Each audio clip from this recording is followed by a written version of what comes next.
No, nothing bothering him physically.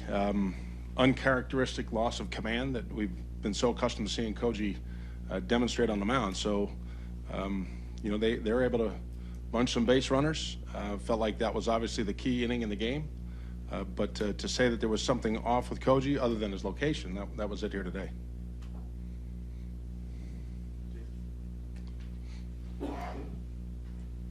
What'd you see from Kimbrel, especially in that bat to Tulowitzki? He gets ahead of the count 1-2, and then tried to execute a breaking ball to run the count 2-2, and then a couple of fastballs that leaked up to the arm side, unfortunately for the go-ahead run. But then he's in an extended deep at bat against Martin, where he pushes a base hit for another couple of runs. But I can't sit here and say that there's a flaw. We missed the strike zone a little bit in that eighth inning, and I think that's probably an understatement. I know you said there was nothing physical wrong with Koji, but he was shaking his hand on the mound. Was there anything going on there? No. From time to time he'll loosen up the wrist, or it has nothing to do with the line drive he took last year. No, nothing physically. And the other thing is he didn't seem to want to throw his split towards the end. Did he just not have a feel for it, or was there some reason for that? Yeah, I think it was more about just trying to get back in the count, and felt like he could locate a fastball to the edge more so than maybe leave an off-speed pitch in the middle of the plate. He was fighting his way back into the count more than anything here today. John, was it your intention to bring, if the inning had gone as planned, would you have brought Kimbrel back for the ninth for 5 outs? Or? It was going to all be dependent upon how many pitches thrown. The last time he's entered a game in the eighth inning, I think, is probably a couple of years ago in 2014 at some point. I mean, if he was in that 7-8 pitch range, which we've seen him go through a couple of hitters with that many pitches, yeah, there was a pretty good chance he comes back. And is there any update on Pablo? He had the exam here today with Dr. Andrews. He's still very sore. To say that there was a full exam, conducted, Dr. Andrews couldn't get that today because of the soreness. He was given an injection to calm the inflammation down, and at this point, he'll be re-examined likely by Dr. Andrews in a couple of weeks. John, when you were trying to kind of find a spot for David Ortiz, was that kind of the way you wanted it to play out there tonight? Yeah, it's set up. The guys at the top of the order do a great job of setting the stage for that. We battled back once again. A big swing by Travis for the double. Petey we get a couple base hits that roll through the infield, and we're gaining some momentum. And then we've got some left-handers ready to go for Storen.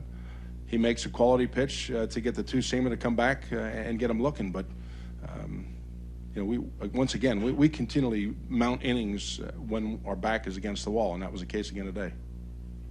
John, when Sanders took you out at first base, it looked like there was some discussion with Dustin there. Did you think you had a play at the plate there or no? I think once, I don't know that he necessarily fielded that ball cleanly. If he does, we've got a shot at knocking down the run at home plate. But at that point, looking to take the out.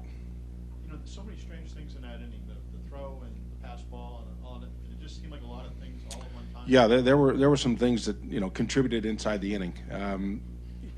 Josh is trying to make just an outstanding play, and unfortunately it goes off the glove, and here you got a guy going to second base.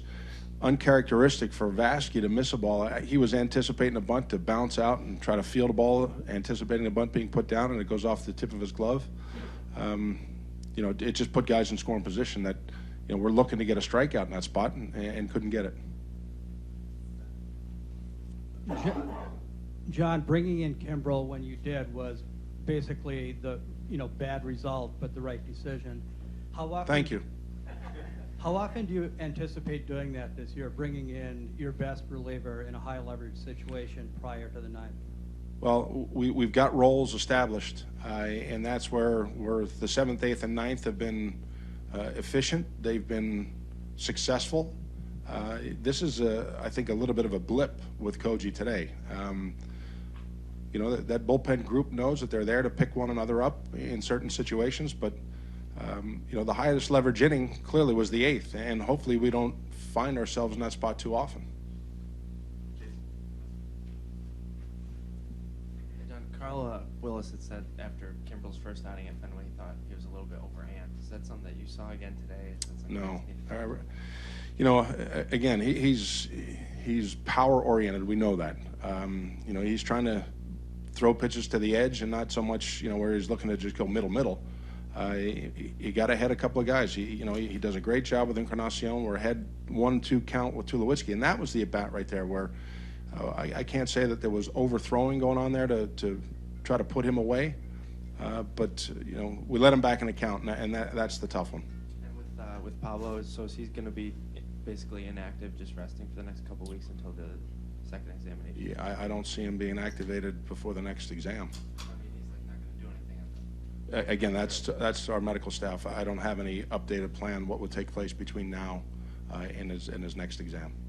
The injection was cortisone, do you know, John? Yes.